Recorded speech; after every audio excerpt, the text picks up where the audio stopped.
मैं यहाँ पे एज ए कंप्यूटर टीचर और मानवाधिकार का एक पेपर होता है 5वां। ऐसे सवालों पे तुक्का ऐसे सवालों में जरूर मार देना है। जैसे आपने क्वेश्चन देखा, दो पेपर को अटेम्प्ट किस प्रकार करना है, कौन सा सेक्शन पहले करना है, कौन से क्वेश्चंस पहले करने हैं। क्वेश्चंस अगर हमें आ रहे हैं तो क्या हम क्वेश्चन पेपर में टिक करते जाएं या फिर उसके साथ ही उसमें गोले भरते का जाएं। ए, दूसरे का बी, तीसरे का सी, इस टाइप की एक सीरीज बनाई है। आपने एक क्वेश्चन गलत कर दिया, अब उस सीरीज इतना ध्यान देना है कि आप पहले ऐसे सेक्शन में मत घुस जाइएगा जहां अच्छा सबसे अच्छा ऑप्शन ये है अगर मॉक टेस्ट लगा तो आप। जय हिंद दोस्तों, मैं अमन आपका एक बार फिर से स्वागत करता हूं अपने यूट्यूब चैनल सक्सेस विद अमन में।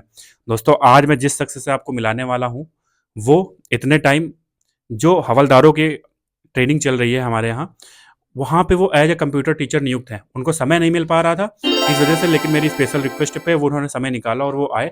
और उनसे हम ये जानना चाहें किस तरह का एग्जाम पेपर सॉल्व करना है, वहाँ पे आपकी स्ट्रेटजी क्या होनी चाहिए, एग्जाम हॉल के अंदर का माहौल क्या होने वाला है और एग्जाम हॉल के अंदर आपको किस तरह से एग्जाम पेपर को अटेम्प्ट करना है। तो दोस्तों आज हमारे साथ में मौजूद हैं हमारे साथी, हमारे सहयोगी, हमारे मित्र और हमारे साथ में ट्रेनिंग करने वाले। तो सर, सबसे पहले हम आपका नाम जानना चाहेंगे। मेरा नाम प्रशांत भट्ट है। मैं यहाँ पे मेरी पोस्टिंग पुलिस में हुई है, आरक्षी पद पे मैं नियुक्त हूँ। जी सर।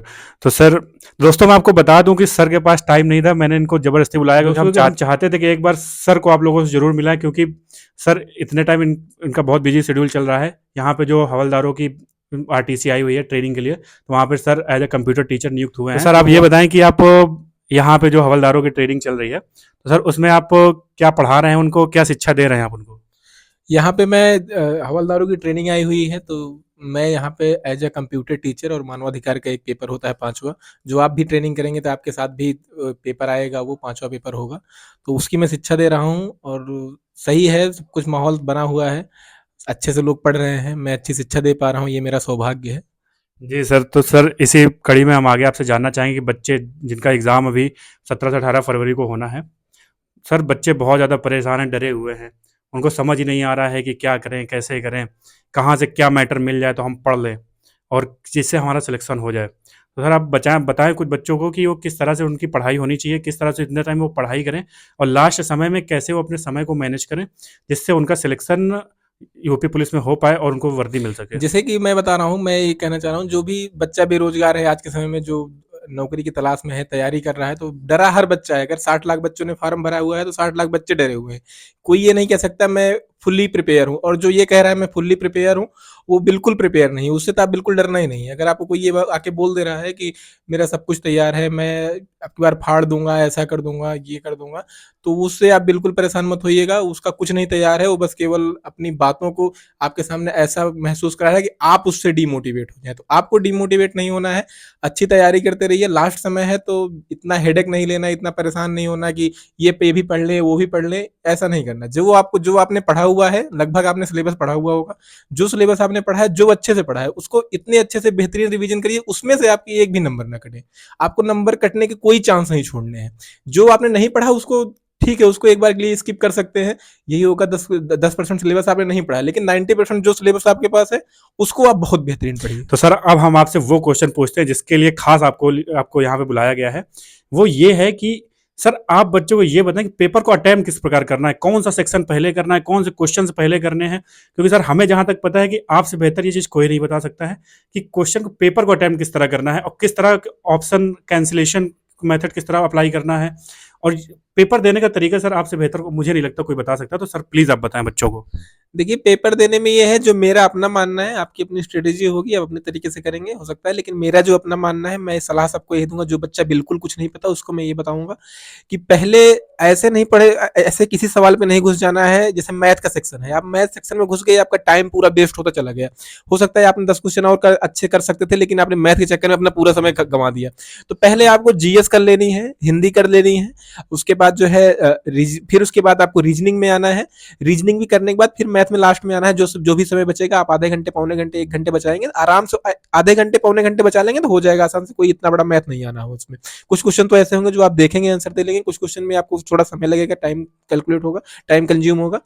बस इतना ध्यान देना है कि आप पहले ऐसे सेक्शन में मत घुस जाइएगा जहां आपका टाइम कंज्यूम हो जाए। आप हमेशा पहले आप इसमें जाइए, जीएस में जाइए, हिंदी में जाइए, फिर रीजनिंग में जाइए, फिर मैथ में आइए।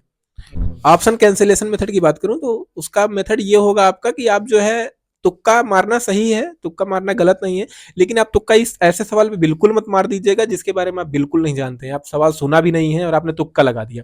तो तुक्का नहीं मारना है ऐसे सवालों पे, तुक्का ऐसे सवालों में जरूर मार देना है जैसे आपने क्वेश्चन देखा, दो ऑप्शन आपके एलिमिनेट हो गए, तो दो अगर आपको लग रहा है ये बिल्कुल हो ही नहीं सकते, केवल इन दोनों में से आंसर है, तो वहां तुक्का आप मार दीजिएगा। उसका रीजन ये है कि आपने प्रायिकता पढ़ी हुई होगी, तो 1/4 की माइनस मार्किंग है। अगर आपने एक क्वेश्चन सही कर, अगर मान लो सही लग गया तो उसमें आपको 2 नंबर मिले, गया तो 50 कटा, तो आप आधे नंबर कट रहा है और 2 नंबर आप पा रहे हैं, तो प्रोबेबिलिटी चांसेज ये बनते हैं कि आपको 2 नंबर मिल जाएंगे।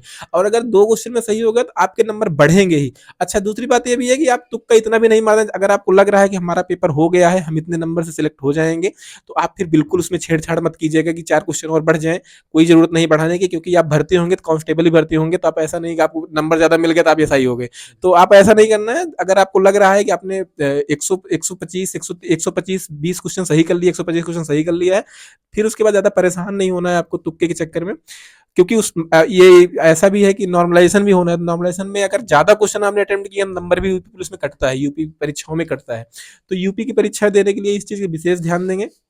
तुक्का जरूर मारेंगे, लेकिन तब मारेंगे जब आपको 2 ऑप्शन एलिमिनेट हो गए, उसके बाद आप तुक्का मारेंगे। और मैथ का सवाल है तो उसमें तुक्का ऐसे नहीं, आपने देखा क्वेश्चन देखा आपने तुक्का मार दिया, ऐसा कभी नहीं करेंगे उसमें, क्योंकि एलिमिनेशन इतनी आसानी से आप नहीं कर पाएंगे, जब तक कुछ सॉल्व करेंगे तभी एलिमिनेशन होगा। तो आप ये ध्यान दीजिएगा मैथ में कि मैथ में तुक्का लगाना है तो आप जरूर सॉल्व सॉल्व कीजिए क्वेश्चन को। बाकी हर सब्जेक्ट में तुक्का आप मार सकते हैं, बस लेकिन तब जब जब 2 ऑप्शन आपके एलिमिनेट हो जाए। जी सर।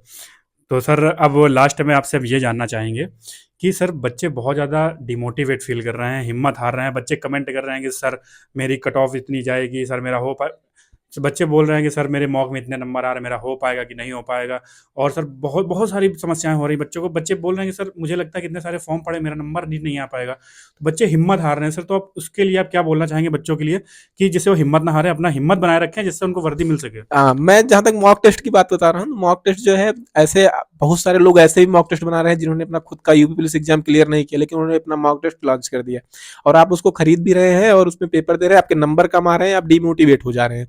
तो ऐसे लोगों के चक्कर में नहीं पड़ना है, कुछ ट्रस्टेड साइटें होंगी वहां की आप मॉक टेस्ट लगाइए, वहां से जो नंबर आए उससे आप खुद को ऑब्जर्व कीजिए। और भीड़ की बात है तो 50 लाख लोग फॉर्म भरे हुए हैं, तो 50 लाख पढ़े ही लोग नहीं फॉर्म भरे हुए हैं।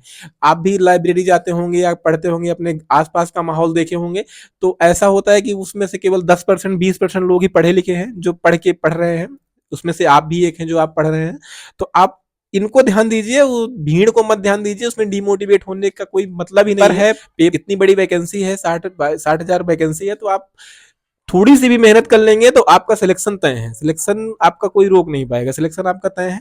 आप मॉक टेस्ट पे लगाइए, मॉक टेस्ट में प्रैक्टिस करिए, कुछ भी करिए, मैं किसी को मना नहीं कर रहा हूँ, लेकिन डिमोटिवेट उससे मत बिल्कुल मत होइएगा। आप ये सोचिएगा, आप अच्छा सबसे अच्छा ऑप्शन ये है, अगर मॉक टेस्ट लगा रहा था, आप प्रीवियस ईयर के पेपर उठाइए, उसको लगाइए, तो वहां से देखिए आपके कितने स्कोर बन रहे हैं। अगर वहां से स्कोर बन जा रहे हैं ठीक ठाक, तो इस उससे 19-20 ही पेपर होगा, उससे ऐसा नहीं है कि 25 हो जाएगा, 20 से 25 हो जाएगा, तो 19-20 पेपर होगा, हो सकता है 20 होगा, तो थोड़े अगर पेपर टफ होगा तो नंबर भी कमी आएंगे, मेरिट भी कमी बनेगी, उसमें परेशान नहीं होना है।